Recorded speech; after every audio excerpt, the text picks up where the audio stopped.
말씀, 오늘 이 마태복음 말씀으로 우리 아버지여라는 제목을 함께 나누도록 하겠습니다.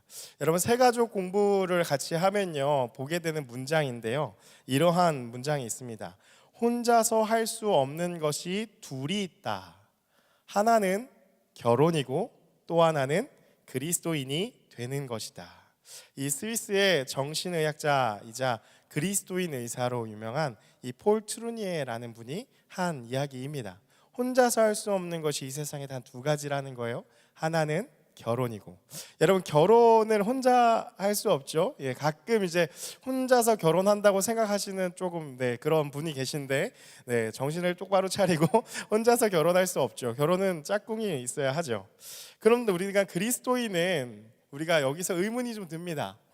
그리스도인은 혼자 할 수 있는 거 아닙니까? 혼자 신앙생활 할 수 있는 거 아닙니까? 그런데 오늘 폴 트루니에 우리에게 이야기하죠. 또 하나는 그리스도인이 되는 것, 그것이 혼자 할 수 없는 일이다 라고 이야기를 합니다.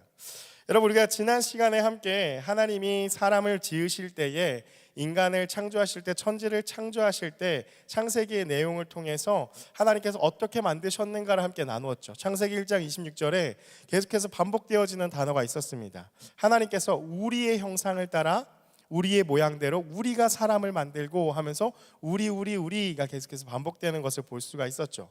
그래서 하나님께서 어떻게 행하셨는가, 그것이 다음 구절인 창세기 1장 27절의 말씀인데요, 우리 자막을 통해서 같이 함께 읽기 원합니다. 시작. 하나님이 자기 형상 곧 하나님의 형상대로 사람을 창조하시되 남자와 여자를 창조하시고.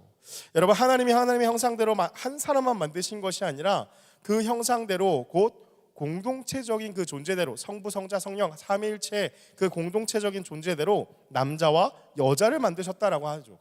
그리고 나서 그들에게 행하신 이 자연의 질서가 생육하고 번성하여 땅에 충만하라, 끊임없이 공동체를 낳게 되는 것이 바로 하나님의 창조의 질서의 원리로 만드셨다라고 말씀하고 있다라는 거죠. 여러분, 이것이 바로 하나님이 만드신 공동체인 가정입니다. 그래서 여러분, 가족은 핸드메이드 갓이에요. 하나님이 만드셨어요, 직접. 가족이라는 공동체는. 그래서 가족은 하나님이 직접 손으로 만드신 귀한 공동체죠. 오늘날 우리가 마귀의 역사를 잘 봐야 돼요. 영적인 눈을 뜨고 세계를 봤을 때 마귀의 역사는 예전부터 지금까지 한결같습니다. 공동체를 깨는 것입니다. 가정을 깹니다. 그래서 가정을 깨어지게 하는 것이 마귀의 목적이에요. 왜냐? 하나님이 만드신 이 공동체가 깨어지게 하고 분리되게 하고 분열되게 하는 거, 그게 이제 마귀의 특징이라는 것이죠. 여러분, 또 한 가지, 그래서 이렇게 깨어진 어떤 가정, 이렇게 깨어진 공동체가 바로 예수 그리스도의 그 사건으로 통해서 회복되어지는 것도 함께 나누었죠. 그래서 구원의 역사가 그 회복인데, 특별히 사도행전에 이러한 기사가 있습니다. 바울과 실라가 복음을 전하다가 옥에 갇혔어요. 근데 그 옥 안에서 하나님을 찬양하고 하나님의 이름을 높였더니 옥문이 막 흔들리고 땅이 지진하면서 다 모든 문이 열리는, 그래서 간수들이 막 헐레벌떡 뛰어오지만 죄수들이 막 뛰쳐나가는 그러한 사건이 있습니다. 사도행전 16장인데요. 여러분, 그때에 바울과 실라가 그 옥에 머뭅니다. 나가지 않고. 그래서 간수장이 와서 이거 어떡하지? 왜냐면은 죄인들이 다 빠져나갔잖아요. 난 이제 죽은 목숨이구나 하고 있을 때 바울과 실라가 외칩니다. 우리가 여기 있다 라고 했을 때 간수가 크게 감동을 받죠, 거기서. 그리고서 묻습니다. 내가 어떻게 하여야 구원을 얻겠습니까?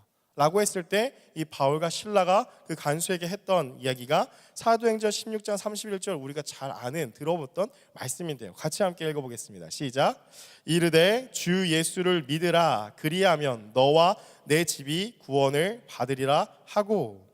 주 예수를 너만 믿고 개인의 구원으로만 받아들이라고 한 게 아니라 주 예수를 믿으라, 그 간수에게 이야기하지만 너와 너의 집이 구원을 받을 것이다. 공동체가 구원을 얻게 된다라는 것을 볼 수가 있다라는 것이죠. 여러분, 여기서 바로 전도의 개념이 나타납니다. 우리가 한 사람에게 복음을 전하는 것 같지만 그 공동체를 구원하고자 하시는 하나님의 손길이라는 거죠. 그의 공동체도 바로 이러한 개념이라는 거죠. 나 혼자만의 신앙이 아니라 우리의 가정, 또한 나의 친구들, 함께하는 그 공동체가 함께 하나님 앞에 나아가는 것이 바로 이 구원의 역사를 통해서 우리가 회복해야 될 공동체의 모습이다라는 것입니다. 여러분, 우리가 오늘 읽은 이 주님이 가르쳐 주신 기도, 너무나 잘 아는 이 말씀 가운데도 중요한 것이 바로 공동체인 것을 볼 수가 있습니다. 우리가 주기도문의 구성을 한번 짚고 넘어가기 원하는데요, 그 시작부터 예사롭지가 않습니다. 헬라어로 파테르, 헤몬 이렇게 시작이 되어져요. 파테르는 아버지, 헤몬 우리의, 그래서 아버지요 하고서 우리의 아버지, 우리의 아버지요 하면서 시작하는 게 이 구절의 원어의 말씀인데요, 우리가 이 내용을 좀 간단히 정리해 보면요, 9절과 10절에 이 두 구절을 통해서 하나님과 관계된 세 가지 간구가 나옵니다. 우리가 한번 생각해 볼까요? 주기도문이 어떻게 되죠? 하늘에 계신, 우리가 너무 한지 오래됐죠. 맨날 축도를 끝나서 하늘에 계신 우리 아버지요, 아버지의 이름을 부르죠. 그리고 나서 아버지의 이름이 거룩히 여김을 받으시며, 그 첫 번째 간구예요. 아버지의 나라가 오게 하시며. 두 번째 간구, 아버지의 뜻이 하늘에서와 같이 땅에서도 이루어지게 하소서. 세 번째 간구. 요 세 가지 하나님과 관계된 간구로 이어져 있습니다. 그리고 나서 11절에서 13절의 말씀에 우리와 관계된 세 가지 간구가 나오죠. 그 다음 바로 나타나는 게 뭐죠? 살아가는데 제일 중요한 거, 오늘 우리에게 일용할 양식을 주시고. 정말 중요한 거죠. 그러니까 제일 첫 번째 간구예요, 그렇죠? 일용할 양식을 주시고, 그 다음에 우리가 우리에게 죄 지은 자를 사하여 준 것 같이 우리의 죄를 사하여 주시고, 죄 용서에 대한 간구. 마지막 세 번째로 다만 시험에 들게 하지 마시고 다만 악에서 구하소서, 미래에 대한 간구까지 해서 이 세 가지의 우리의 관계된 간구가 나타나죠. 여러분, 근데 주님이 가르쳐 주신 기도에 우리가 좀 주목하여 보기 원하는 것은요, 오늘 무엇이냐면 중요한 특징이 나타납니다. 무엇이냐? 한 가지 단어가요, 이 주기도문 안에 계속해서 반복되는 것을 볼 수가 있습니다. 어떤 걸까요? 오늘의 설교의 제목, 우리입니다. 우리가 끊임없이 반복되어져요. 여러분, 한번 지금 성경 있으신 분들 한번 찾아보세요. 한글 성경에 우리가 몇 번 나오는지 한번 세보실래요? 9절부터 13절에 우리 아버지요, 또 쭉 넘어가서 하나님을 향한 간구에는 나타나 있지 않고, 또 어디 나타나죠? 우리들과 관계된 간구에서 두 번째로 오늘날 우리에게 일용할 양식 주시고, 또 우리가 우리에게 네 번, 그렇죠? 죄 지은 자를 사하여 준 것 같이 우리의 죄를 사하여 주옵시고, 다섯 번이죠. 그 다음에 우리를 시험에 빠지지 않게 하시고, 여섯 번, 그렇죠? 한글 성경으로 보면 여섯 번이죠. 여러분, 근데 헬라어 성경으로 보시면요, 몇 번 나올까? 무려 9번이 나옵니다. 여러분, 그래서 증거 사진을 가져왔습니다. 사진 한번 띄워주시면, 제가 자주 읽지는 않는 제 헬라어 성경인데요, 네모칸을 쳐놨어요. 보시면 9라고 중간에 써있는 거 보이시죠? 아우토스라는 그 단어의 앞에 9, 10, 11, 12, 13인데요, 보면은 또 이렇게 네모나게 되어 있는데 헤몬, 헤몬, 헤민, 헤민, 헤몬, 헤메이스, 헤몬, 헤민, 헤마스, 이렇게 해가지고 총 9번이 이렇게 나와요. 그러니까 계속해서 주기도문을 이 헬라어로 받아들이면은 엄청나게 우리를 반복하고 있다라는 거죠. 그래서 여러분, 직역하면은 다음과 같습니다. 자막을 한번 보여주시면요, 하늘에 계신 우리 아버지요, 오늘날 우리에게 일용할 양식을, 일용할 우리들의 양식을, 이게 좀 직역해서 번역한 거예요. 우리가 죄 지은 자를 우리가 사한 것 같이 우리 죄를 우리에게 사하여 주시고, 우리를 시험에 들게 하지 마시고 우리를 악에서 구하소서. 여러분, 이 뉘앙스로 보니까 어때요? 이 주기도문이요, 계속해서 우리를 엄청 강조하고 있다는 거죠. 우리. 예수님이 우리에게 기도를 가르쳐 주실 때 거듭해서 계속 얘기하시는 거예요. 우리가 이렇게 간구해라. 너의 우리를 계속해서 반복하신다라는 거죠. 여러분, 그래서 9절의 말씀 처음 시작할 때도 보면은 너희는 이렇게 기도하라라고 하잖아요. 너는 이렇게 기도하라고 말씀하시지 않아요. 너희는 복수로 써서 너희는 이렇게 기도하라. 우리 계속해서 강조하고 계시다라는 거죠. 여러분, 주기도문의 내용을 한번 생각해 봅시다. 하나님과 관계된 이 간구의 특징은 하나님의 이름을 높이는 것이죠. 또한 하나님의 나라 통치하심을 구하는 것이고, 하나님의 뜻이 온전히 이루어지는 것, 즉 이 땅 가운데 하나님의 나라가 임하는 것을 모두 홀로 개인이 간구하는 것입니까? 아닙니다. 함께 우리가 간구하는 것이 특징이라는 거죠. 우리 아버지여 라는 말이 그 모든 것을 다 묶어주는 한마디가 된다라는 거죠. 우리 각 사람이 한 마음으로 한 몸을 이루어서 간구해야 하는 것이 바로 하나님의 나라라는 것입니다. 내 개인이 열심히 간구하는 것이 아니라 공동체를 이루어 우리가 함께. 또한 이어지는 세 가지 우리와 관계된 간구는 어떻습니까? 일용할 양식을 구하는 거, 죄를 사하는 거, 시험에 들지 않도록 악에서 구하여달라는 것들, 모두 우리 개인의 어떤 생명의 연장, 개인의 죄 사함, 개인의 평안과 안위를 위한 간구인가? 아니라는 거죠. 어떻게 간구해야 돼요? 하나님, 내가 먹을 것을 간구하란 이게 아니라 하나님, 우리들의 먹거리, 우리들이 함께 먹을 거요. 하나님, 우리가 함께 죄를 사하는 거요. 하나님, 우리의 평안이요. 계속해서 예수님이 우리에게 가르쳐 주신 것은 우리라는 말로 끊임없이 반복되어진다라는 거죠. 우리 아버지께 하는 간구이기 때문이죠. 여러분, 따라서 우리들은요, 그분의 자녀로 함께 하나 되어서 공동체를 이루어 살아가는 것이 우리가 원래 회복해야 될 교회 공동체, 바로 예수 그리스도를 믿는 그리스도인의 모습이다라는 거죠. 그래서 그리스도인은 혼자가 될 수 없는 것입니다. 그래서 우리가 반론이 생겨요. 개인의 신앙 중요하지 않습니까? 하나님과의 관계, 1대1 관계라고 얘기하지 않습니까? 맞아요. 그런데 우리가 빠지는 착각이 무엇이냐면, 여러분, 그 신앙이 깊어지고 하나님과의 그 관계, 1대1 관계가 깊어지고 성장하는 과정이 어떻게 이루어지는지를 알아야 돼요. 먼저 그래서 이 질문을 해야 되죠. 눈에 보이지 않는 하나님을 우리가 어떻게 알 수 있고, 눈에 보이지 않는 하나님을 어떻게 우리가 경험할 수 있겠냐라는 거예요. 그 질문을 한번 먼저 던져야 돼요. 여러분, 혼자서 그냥 과부자를 틀고 앉아서 명상을 하고 뭔가 참선을 하면서 신의 세계에 접신을 하면은 그러면 신앙이 깊어지는 걸까요? 여러분, 그래서 뭔가 초월적인 경험을 하는 것, 그래서 하나님과 1대1 관계가 그렇게 형성이 되는 것인가요? 여러분, 우리는 항상 성경에 근거를 두어야 합니다. 여러분, 성경에서 가장 강조하는 이야기, 가장 핵심이 인물이 누구죠? 예수님이죠. 예수님의 구원의 사건, 예수님이 이 땅 가운데 오신 그 삶을 한번 생각해 보면요, 눈에 보이는 하나님으로 나타나신 게 그 사건이 예수님이 이 땅에 오신 사건이죠. 여러분, 근데 그분이 오셔서, 예수님 오셔서 행하신 일들, 그 삶을 보면 거기에 답이 있다라는 거예요. 여러분, 마치 모든 것을 초월하신 분과 같이 예수님이요, 이 땅에 오셔서 먹지도 않으시고 주무시지도 않으시고 뭔가 되게 초인처럼 제자들을 막 거느시고 다니시면서 막 기적 일으키고서 뭔가 범접할 수 없는 비범한 그런 모습이셨을까요?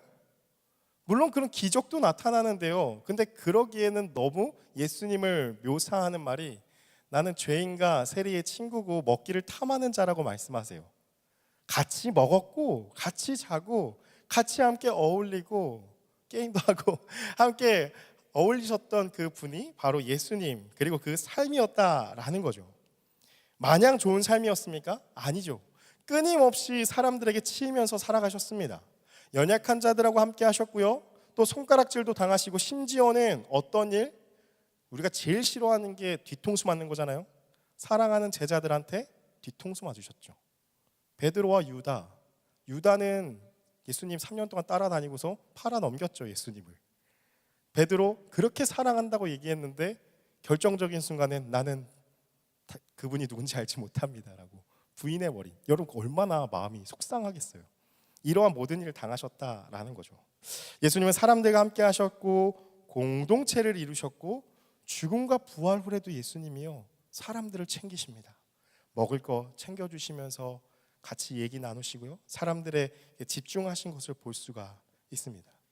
여러분, 그래서 교회는요, 산에 있는 것이 아니라 교회는 그래서 도심에 있는 거예요. 왜요? 예수님이 이 땅 가운데 오셔서 멀리서 떨어져서 비범하게 살아가신 것이 아니라 우리와 함께 공동체를 이루어서 사셨기 때문에 그게 교회라는 거죠.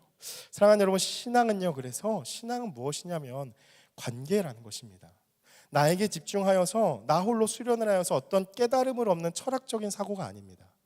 여러분, 우리가 예수를 믿는다라고 교회에 나온다라는 기독교는 어떤 내가 돌을 닦아서 어떤 깨달음을 얻는 이러한 것이 아니라 영이신 살아계신 하나님과 함께 교제하는 것이 바로 신앙입니다. 그런데 이 교제는 나 혼자만 하는 것이 아니라 그 하나님을 사랑하는 너라는 대상과 함께 공동체를 이루어서 교제하는 것이죠. 왜냐하면 내 눈에 보이는 너라는 타인 안에 함께 하시는 하나님을 우리가 보면서 우리는 그분이 어떤 분이신지를 알게 되기 때문입니다. 눈에 보이지 않는 하나님, 영이신 하나님 우리가 어떻게 알게 되어지느냐? 내 옆에 있는 그 타인, 너라는 한 사람에게 함께 하시는 그 하나님을 보면서 하나님이 살아계시구나라는 것을 깨닫게 되어지고 또 그 사람을 통해서 복음을 경험하게 되고 사랑을 경험하게 된다라는 거죠. 아까 우리 귀한 예은자매 청년의 이 선교사의 고백 가운데 있었잖아요. 무조건적인 사랑을 내가 베풀러 갔지만 그 무조건적인 사랑을 어떻게 깨닫게 됩니까? 그렇게 무너지고 마음이 다 바닥을 쳤을 때 선교사님을 통해서 그 공동체에 함께하는 그 아이들을 통해서 함께 동역하는 그 자매와 선생님을 통해서 하나님의 무조건적인 사랑을 깨닫게 되어진다라는 거죠. 그 공동체가 있지 않으면은 그 사랑을 경험하기가 어렵다라는 것입니다. 여러분, 그래서 신앙생활을 혼자 하는 것이 아닙니다. 그리스도인은 혼자 되는 것이 아닙니다. 예수님을 믿게 되는 순간 그 사람은 곧 예수님을 믿고 따르는 무리와 함께 하게 되는 것이죠. 여러분, 바로 그것이 교회 공동체입니다. 그래서 우리를 하나님이 만드신 이 가족 공동체로 회복시키신 것이 바로 교회라는 곳입니다. 그래서 우리 공동체 안에서도 우리가 좀 함께 회복했으면 하는, 교회 전체적으로 다 그래요. 교회 전반적으로 한국교회 안에서도 함께 좀 회복해야 하는 그런 정신과 표현이 무엇이냐면 형제 자매라는 표현이에요. 교회에 오면요, 형제라는 말을 쓰고요, 교회에 오면 자매라는 호칭을 써요. 무슨 말이에요? 가족이라는 거예요. 하나님 안에 우리는 한 가족이 되었다라는 거예요. 그래서 처음 보는데 나랑 전혀 피도 한 방울 안 섞였는데 형제라고 부르는 거예요. 자매라고 부르는 거예요. 왜요? 예수님 안에 한 가족이 되었다라는 그러한 의미라는 것이죠. 여러분, 그런데 우리는 교회를 어떻게 생각합니까? 삶의 일부로 여길 때가 많다라는 거죠. 여러분, 잘 생각해 보시면 가족을 어떻게 일부로 여깁니까? 교회를 우리가 일부로, 삶의 일부로 여긴다라는 것은 가족을 우리가 그냥 일부로 여기는 거예요. 여러분, 가족은 전부 아닙니까? 가족은 전부여야죠. 그런데 우리는 교회를 삶의 일부로 여깁니다. 그래서 여러분, 그러한 속성이 완전히 없다 해서 반대되는 것이 아니라 늘 강조드리는 것이 어떠한 거냐면, 여러분, 교회는 동호회가 아닙니다. 동호회적인 요소가 당연히 있죠. 근데 교회는 동호회랑 다릅니다. 여러분, 교회는 사교 모임 아닙니다. 사교 모임의 요소가 당연히 있죠. 근데 교회는 사교 모임이 아닙니다. 잘 구분해야 되죠. 교회는 친목회가 아닙니다. 여러분, 우리가 편협한 어떤 생각으로 교회를 자꾸 이런 클럽으로 만들면 안 됩니다. 그래서 지난 시간에 함께 나눴잖아요. 교회는 비영리 단체 아니라고요. 어떤 선한 일을 함께 도모하면 끝? 아니에요. 가족으로 우리를 묶어주시고 회복시켜 주신 것이 교회 공동체의 신비한 특징이에요. 다른 것은 어떠한 목적을 가지고 함께 만났지만 우리는 그 가족이 목적을 가지고만 만나지 않잖아요. 가족은 그냥 함께 있는 거죠. 그러한 가족 공동체로서의 회복이라는 거죠. 교회는 주님을 믿고 그분이 가신 그 길을 나도 따라가겠다고 고백하는 가족 모임이 바로 교회 공동체라는 것입니다. 여러분, 그래서 나라는 이 존재를 개별적인 존재가 아니라 우리 그 영상에서도 나눴다시피 공동체 안에서 공동체의 일원으로 나라는 개인의 존재를 볼 줄 알아야 합니다. 내 개인이 있고 어떤 공동체에 참여하는 것이 아니라 이게 반대가 되어야 돼요. 이 공동체가 있고 그 중에 나라는 일원이 있는 것이지, 내가 교회에 잠깐 참여해, 내가 교회에 시간이 있으니까 주일에 오는 거야 라고 생각한다면 우리는 교회를 그냥 삶의 여러 가지 중에 일부로 여기는 것이고, 그런데 이게 반대가 된다면 교회 공동체가 먼저 우선이고 그 중에 나라는 사람이 구성원으로 있어 라는 이 생각에 패러다임의 시프트가 일어난다면 공동체로 하나님께서 부르신 그 교회의 목적, 교회 공동체가 회복되어진다라는 것이죠. 여러분, 6가지의 이러한 강구들 우리가 주기도문을 통해서 봤을 때 어떻게 우리가 그런 공동체성을 지켜갈 수 있는가? 바로 이 예수님이 가르치신 기도, 그 공동체의 고백이 중요하다라는 거예요. 우리가 무엇을 믿는가를 함께 고백하는 것이 사도신경이죠. 그래서 사도신경을 통해서 우리는 어떠한 하나님을 믿습니다라고 함께 고백하죠. 우리가 무엇을 향해 살아가는가의 고백이 주기도문입니다. 어떻게 우리가 살아가야 할지, 무엇을 향해 살아갑니다라고 공동체의 고백이 바로 이 주기도문인데요. 우리 마태복음 6장 13절 마지막 구절인데요. 여러 가지 많은 것을 이야기 나눌 수 있지만 요 한 가지 말씀 함께 나누고 말씀을 좀 마무리하려고 합니다. 여러분, 6장 13절 우리 같이 함께 자막을 통해서 읽어보겠습니다. 시작. 우리를 시험에 들게 하지 마시옵고 다만 악에서 구하시옵소서. 나라와 권세와 영광이 아버지께 영원히 있사옵나이다. 아멘. 마지막에 고백이고요. 특별히 가로치고 나라와 권세와 영광이 아버지께 영원히 있사옵나이다. 아멘. 이 맨 마지막은 송영이라고 부르는 그러한 곳인데요. 여러분 2025년이 들어서서 우리 센트럴 예배 가운데 변화되어진 것들이 몇 가지가 있죠. 이렇게 환경도 좀 변화되어지고 특별히 우리가 부르는 함께 찬양하는 헌금 찬양도 바뀌었고 무엇보다 축도 찬양도 바뀌었어요. 그렇죠? 그 찬양의 가사가 바로 이 송영, 주기도문 송영으로 우리가 한 거죠. 그래서 이 송영이라는 말은 한자말 그대로를 풀이하면은 영화로우심을 기리는 것, 이것이 송영인데요. 헬라어로 독사입니다. 뱀 생각나죠? 독사인데 이것이 영어로 doxology라고 하는 이 영광이라는 뜻이에요. 그래서 표현으로 우리가 풀어보면 영광송이에요. 하나님의 영광을 찬양하고 하나님의 존귀하심, 능력과 위엄과 구원하심을 찬양하며 높이는 그 시간이 송영의 시간이에요. 그래서 우리가 축도 후에 함께 찬양하는 것은 무엇이냐? 예배 가운데 행하신 하나님의 일들에 대하여서 우리가 마지막으로 함께 마음을 모아서 하나님을 높여드리고 이어서 셀러브레이션으로 하나님을 높이면서 그러면서 예배가 마무리가 되는 거예요. 처음에 찬양하면서 하나님의 이름을 높이고서 했다면 수미상관이죠. 마지막도 함께 마음을 모아서 그 찬양을 고백하면서 함께 하나님의 이름을 공동체가 함께 고백하고 마무리하는 것. 그래서 그렇게 우리가 함께 행한다라는 거죠. 여러분 그 주기도문의 마지막으로 고백하는 송영의 의미, 이거를 같이 좀 나누려고 하는데요. 여러분 우리가 번역서마다 좀 달라서 옛날에 이제 주기도문 전에 새번역 전으로 우리가 고백했던 게 대개 주의 나라와 권세와 영광이 영원히 아버지의 것입니다. 뭐 이렇게 고백을 했는데요. 그래서 우리 대개라는 말이 오해가 많아요. 그래서 처음에는 대개 이제 어휘로 생각했다가 뭐야 맛있는 영덕대게인가 이렇게 생각을 하게 되고 대개가 무슨 말이지 이렇게 생각할 때가 있죠. 대개 아인데요. 대개. 근데 이게 한자말로 표현해서 뜻을 풀어보면은 큰 원칙, 큰 뜻으로 보면 이러한 뜻이에요. 대강 대충 이런 거 아니에요.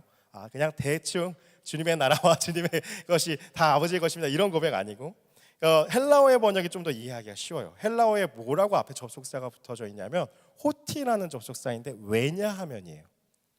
왜냐하면 우리가 이렇게 주님의 가르쳐 주신 기도를 앞에 쭉쭉쭉쭉 하는 그 이유, 왜냐하면 위에서 주님이 가르쳐 주신 대로 이렇게 기도하는 이유, 기도의 목적은 나라와 권세와 영광이 영원히 아버지의 것이기 때문입니다 라고 하나님을 찬양하는 것이 이 대개 뒤에 나오는 표현이에요. 여러분 하나님의 통치가 이루어지는 그 나라가 하나님의 나라가 되도록 하는 그 권세, 능력, 그리고 하나님의 나라가 이루어짐으로 드러나게 될 그 영광이 한순간도 멈춤이 없이 영원히, 그래서 우리가 3번이나 반복하는 거예요. 영원히 영원히 영원히 아멘 하고 마치잖아요. 영원히 하나님께 아버지께 있기 때문에 하나님 이 기도는 반드시 이루어질 것입니다 라는 결단, 이것을 반드시 이루실 분은 하나님이십니다, 하나님이시기 때문입니다 라는 하나님을 높이는 고백으로 우리가 함께 고백한다라는 것이죠. 그렇기에 축도 후에 우리가 함께 고백하는 의미예요. 공동체로서의 우리의 고백을 하는 것입니다. 그런 마음으로 여러분 이따가 축도 후에 함께 기도도 하시지만 같이 마음 모아서 하시는 거예요. 어떻게 해요? 대개 주의 나라와 우리가 이렇게 예배 드릴 때 우리를 만나주시고 말씀하시고 또 새롭게 한 주간 살 수 있도록 결단하게 하시고 우리에게 마음 주신 것, 그 모든 것이 다 왜? 우리가 이렇게 하는 이유는 주님의 나라, 권세, 영광 영원히 아버지의 것이기 때문입니다.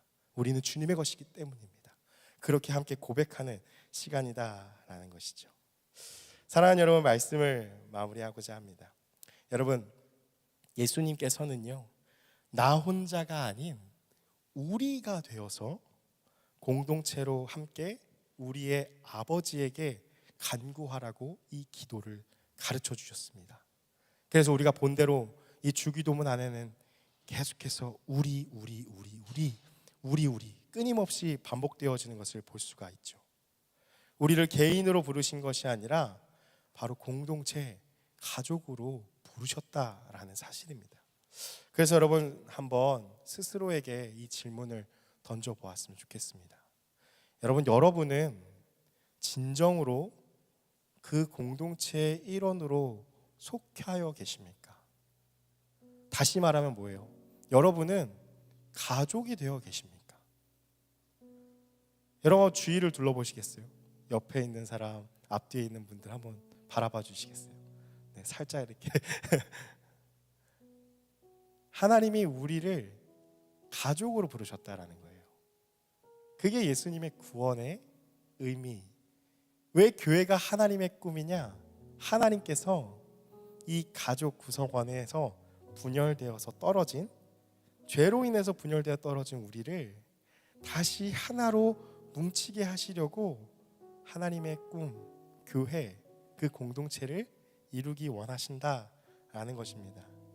여러분 기억하십시오. 혼자서는 결코 그리스도인이 될 수 없습니다. 하나님께서는 우리를 하나님과 나와 너라는 공동체의 관계 안으로 부르시기 때문입니다.